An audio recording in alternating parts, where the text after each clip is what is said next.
sees all things as pure. My holy vision sees all things as pure. Father, your mind created all that is. Your spirit entered into it. Your spirit entered into it. Your love gave life to it. And would I look upon what you created as if it could be made sinful, I would not perceive such dark and fearful images. A madman's dream is hardly fit to be my choice. Instead of all the loveliness with which you blessed creation, all its purity, its joy, and its eternal quiet home in you. My holy vision sees all things as pure. My holy vision sees all things as pure. And while we still remain outside the gate of heaven, let us look on all we see through holy vision and the eyes of Christ. Let all appearances seem pure to us, that we may pass them by in innocence. Let all appearances seem pure to us, that we may pass them by in innocence, and walk together to our Father's house as brothers and the Holy Son of God. Let all appearances seem pure to us, that we may pass them by in innocence, and walk together to our Father's house as brothers and the holy sons of God. My holy vision sees all things as pure. My holy vision sees all things as pure. My holy vision sees all things as pure. My holy vision sees all things as pure. Wow. Can we do that? Can we see all things as pure? Look through the eyes of Christ, see a forgiven world, see the holiness by which God created everything, including our brother. No gap between us in the purity that we see in ourselves and in our brother. See the Christ in everyone. Well, I'm Miracle Willie, forgiveness teacher from the Ozarks, and here we're on lesson 263, reading from the Foundation for Inner Peace version of A Course in Miracles, here on Thursday, September 19th of 2024. I recorded these a few days early, but my youngest daughter, Rebecca, is supposed to have her second child on my mom's birthday, which is today, September 19th. Her name was Evelyn Jean Perkins. She's gone on to be a part of the great cloud of witnesses. Thank you, Mom, for being one with me. No gap between her and I either. Let's start remembering this reality that there is no gap. Remember, we looked at it yesterday in our text, where it says, it was the day before yesterday we read it, but in chapter 28. Section 6, paragraph 5, whoever says there is no gap between my mind and yours has kept God's promise. So let's begin to really remember there is no gap between my mind and yours. Whether you're on this side of the veil of death or on the other side makes no difference. There is no gap. What has life has immortality. Okay, even before birth, a little Rebecca's new child coming along. Maybe it'll be born today. I'll let you know a few days later, because like I said, I do these recordings a few days before the date that I'm sending them, so that way you can get them on the day of the the proper day. My holy vision sees all things as pure. Father, your mind created all that is. Your spirit entered into it, your love gave life to it. And would I look upon what you created as if it could be made sinful? I would not perceive such dark and fearful images. A madman's dream is hardly fit to be my choice, instead of all the loveliness with which you blessed creation, all its purity, its joy, and its eternal quiet home in you. My holy vision sees all things as pure.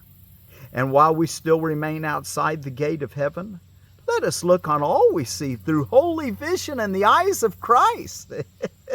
Let all appearances seem pure to us. Let all appearances, whatever we see, let it seem pure to us, that we may pass them by in innocence and walk together to our Father's house as brothers and the holy sons of God. Let innocence be our guide. Okay, and now we're ready to start chapter 29, The Awakening. And we'll read section 1, The Closing of the Gap, in just a moment. Let's take a look at what's going on around the world from holidays and observances. And I get these things from there and Drexel University's religious calendar. Free Queso Day, queso, that cheese and pepper sauce for dip. International Day of Listening. Wow, we should always be quick to listen, huh? Quick to listen and slow to speak. Let's see, International Day of Listening. Talk Like a Pirate Day. Meow Like a Pirate Day. Ask an Atheist Day. Butterscotch Pudding Day. Ask an Atheist Day. And I wanted to mention something about that. You know, if an atheist is an atheist because they really want to be honest, which I think all people really want to be honest, and I think atheists are probably saying, look, I'm willing to go against convention because I want to be true. I want to be scientific. I want to be honest. And so they have something they could all teach us, and we can learn from them. And, you know, a lot of times an atheist is simply revolting against the whole idea of condemnation, which is actually a good thing. So many of the churches seem to think that sin is real and that we need to make people quit doing sin as if it's a real thing. What we're learning is that sin's not real, so don't treat it like it is. Also, another good thing that an atheist a lot of times will tell you is that there is no God in the sense of anthropomorphic God, which is probably closer to the reality of truth than what this idea that there's a man-like looking God with a big beard and all that. That anthropomorphism of God is probably a mistake anyway. If it helps you, I think it's helpful, then use it. But I don't think that it's probably very accurate. So anyway, there's some things that atheists believe that actually could maybe you ought to learn what people believe and don't defend yourself against what they believe with some kind of preconditioned thinking that you're going to be affected negatively by understanding your brother. Understand your brother is what I'm trying to say. Teach Ag Day. Of course, I like to say something about agriculture every day. That's why we do our plants every day. And the last thing is a Pawpaw Day. So let's just talk about pawpaws here on Teach Ag Day. Pawpaws, the Asaminus trilobas. Back at the first of the year, we went through the Asanima trilobas out of edible landscaping. And one that it's a Peterson pawpaw. And I want to read it again. The Allegheny pawpaw, and which is really, you know, it's just a native pawpaw from the Alleghenies that seemed to have some merit, so that it was isolated as something to propagate. The Allegheny pawpaw has a rich, sweet flavor with a hint of citrus. Fruit size typically less than 8 ounces. Trees will require fruit thinning to keep fruit size over 8 ounces. This has been a continual favorite of those who taste it. Neil Peterson, who has the Peterson pawpaws, he didn't really want to produce it because it has 8% seed by weight, and he likes to get it down to 6% or less. But so many people asked for it that he decided he'd go ahead and offer it again. It's one that they recommend thinning a little bit of it so that each fruit can get big because it's a real producer. If you like small little fruits, well then just let it be. So anyway, you can read more about this, the Peterson Pawpaw on all the Peterson Pawpaws on petersonpawpaw.com. I read to you what was out of ediblelandscaping.com.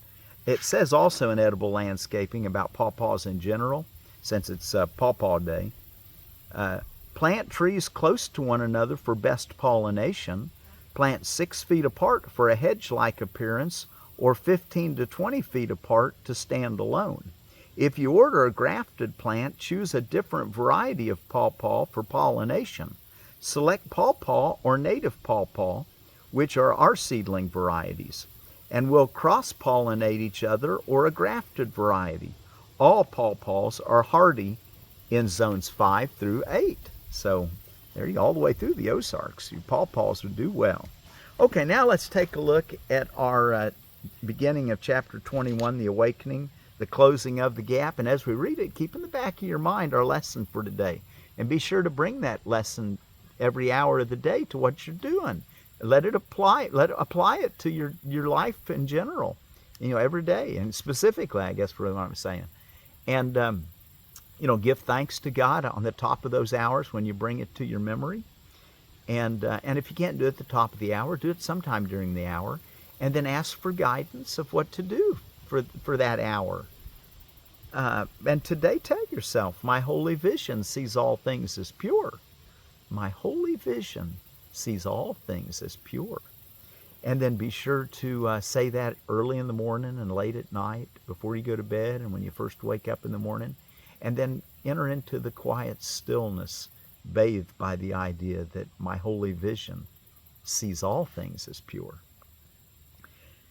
The closing of the gap in chapter 29, the awakening. There is no time, no place, no state where God is absent.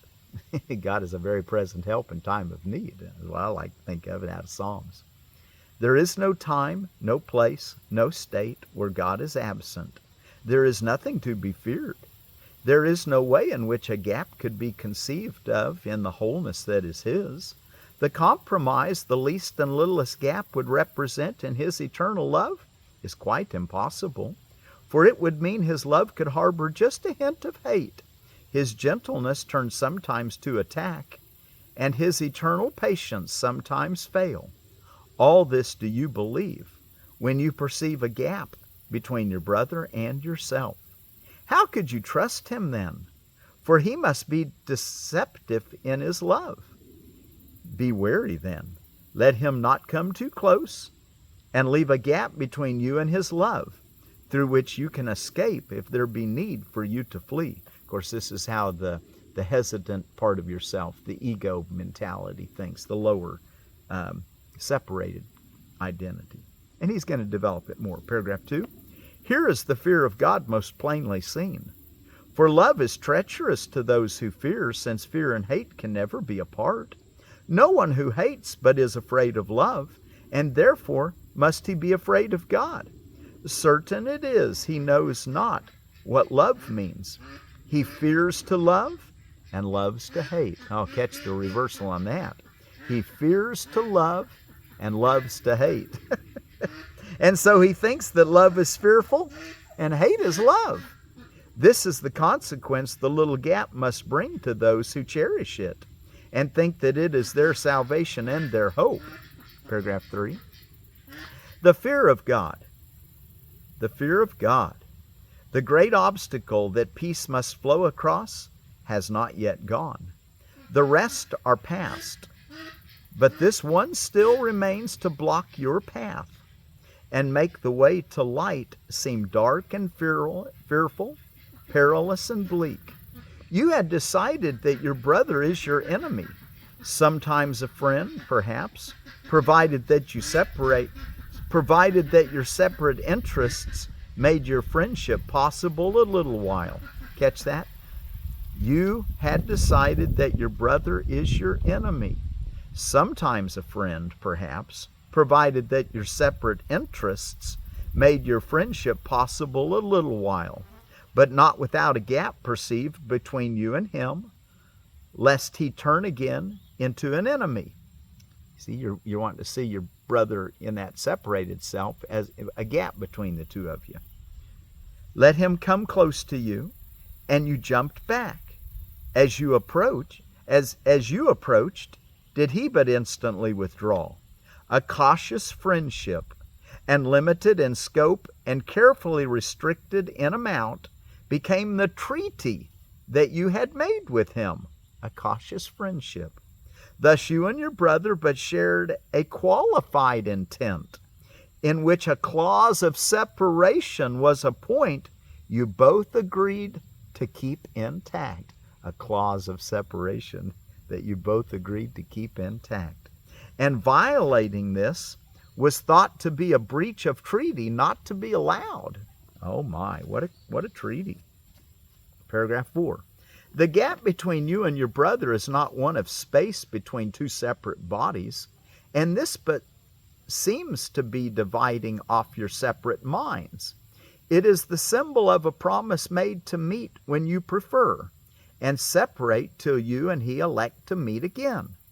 And then your bodies seem to get in touch and thereby signify a meeting place to join.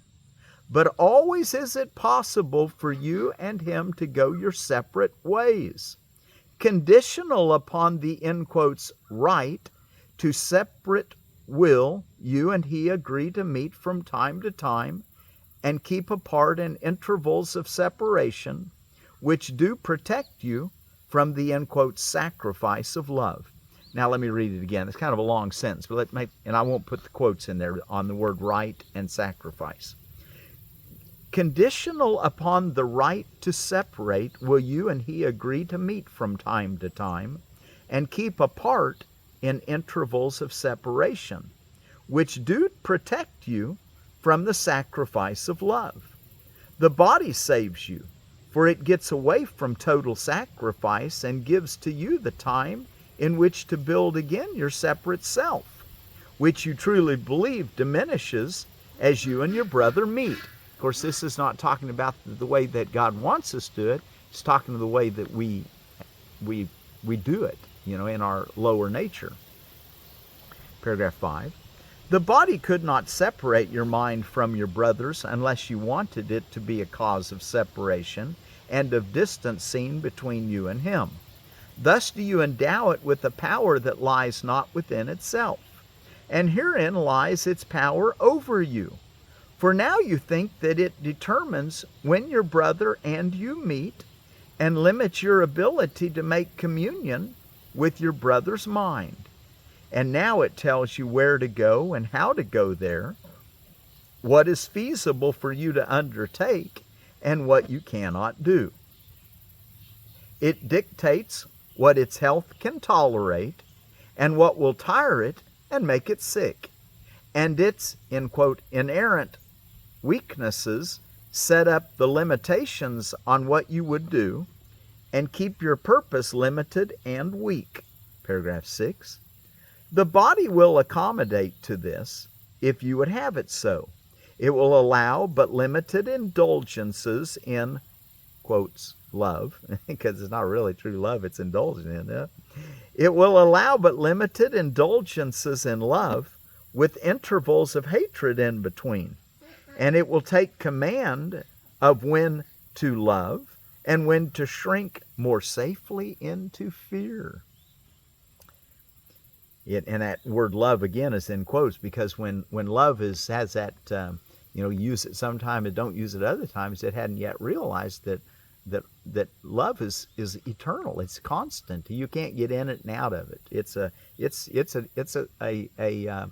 changeless reality. But from the ego's perspective, you can love at times and not love at times, because you're trying to protect yourself by not loving, becoming too vulnerable. And it will take command of when to love and when to shrink more safely into fear. It will be sick because you do not know what loving means. And so you must misuse each circumstance and everyone you meet, and see in them a purpose not your own. Paragraph 7. It is not love that asks a sacrifice, but fear demands the sacrifice of love. For in love's presence, fear cannot abide. For hate to be maintained, love must be feared, and only sometimes present, sometimes gone. Thus is love seen as treacherous, because it seems to come and go uncertainly and offer no stability to you. You do not see how limited and weak is your allegiance, and how frequently you have demanded that love go away and leave you quietly alone in peace. Paragraph 8. The body, innocent of goals, is your excuse for variable goals you hold and force the body to maintain. You do not fear its weakness, but its lack of strength or weakness. Would you know that nothing stands between you and your brother? Would you know that nothing stands between you and your brother? The only thing that stands between us is the idea that you think sin is real. That's why we want to say today, my holy vision sees all things as pure. So we don't need to resort to fear to protect ourselves, which doesn't work anyway. It just makes us more deluded. Would you know that nothing stands between you and your brother? Would you know there is no gap between which you can hide? Would you know there is no gap behind which you can hide? There is a shock that comes to those who learn their Savior is their enemy no more. That's the shock we want. There is a wariness that is aroused by learning that the body is not real. And there are overtones of seeming fear around the happy message, God is love. Let's learn it sooner or later than later. And the last paragraph, paragraph 9. Yet all that happens when the gap is gone is peace eternal. Yet all that happens when the gap between you and your brother is gone, and there's no division between you, and you don't have that contract that keeps you separate for safety, yet all that happens when the gap is gone is peace eternal. Nothing more than that and nothing less. Without the fear of God, what could induce you to abandon Him? What toys or trinkets in the gap could serve to hold you back an instant from His love? Would you allow the body to say no to heaven's calling? Were you not afraid to find a loss of self in finding God? Let me read that again. Would you allow the body to say no to heaven's calling? Were you not afraid to find a loss of self in finding God? Yet can yourself be lost by being found? Can yourself be lost by being found? Of course not. Okay, well, thank you all so much for joining me out here in front of my bamboo again. I'm thinking that this is going to be where I'm going to probably do most of my winter when I'm home, because it's get a little bit of sunshine. It's on the north side of my bamboo, so it'll be blocked from the wind, and it'll kind of embrace me in a little cocoon of windlessness when it starts getting cold. And it's right outside my front door across the yard.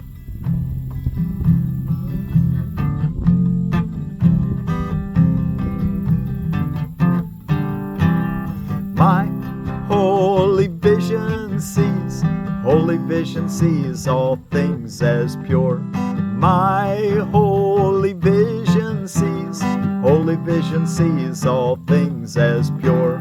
My holy vision sees all things as pure. Father, your mind created all that is. Your spirit entered into it. Your spirit entered into it.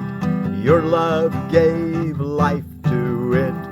And would I look upon what you created as if it could be made sinful, I would not perceive such dark and fearful images. A madman's dream is hardly fit to be my choice. Instead of all the loveliness with which you blessed creation, all its purity, its joy, and its eternal quiet home in you. My holy vision sees all things as pure. My holy vision sees holy vision sees all things as pure. And while we still remain outside the gate of heaven, let us look on all we see through holy visions and the eyes of Christ. Let us look on all we see through holy vision and the eyes of Christ. Let all appearances seem pure to us, that we may pass them by in innocence, and walk together to our Father's house as brothers and the Holy Son of God. My holy vision sees all things as pure. My holy vision sees all things as pure. My holy vision sees all things as pure. My holy vision sees all things as pure. My holy vision sees all things as pure. And our word for peace is out of the Buli language of Ghana, Africa. Ghana's on the western part of Africa, kind of in, what is that called? The Gulf of Guinea? Is it Guinea? The Gulf of Guinea? So right there, where Africa comes down on the west and makes a little, and then goes back down. Well, that's where Ghana's at, the Buli people. Buli, B-U-L-I, Buli people. And the word is Goom-jig. So our word for peace is Goom-jig, thanks to the Buli people. So Goom-jig be with you. My holy vision sees all things as pure. Goom-jig.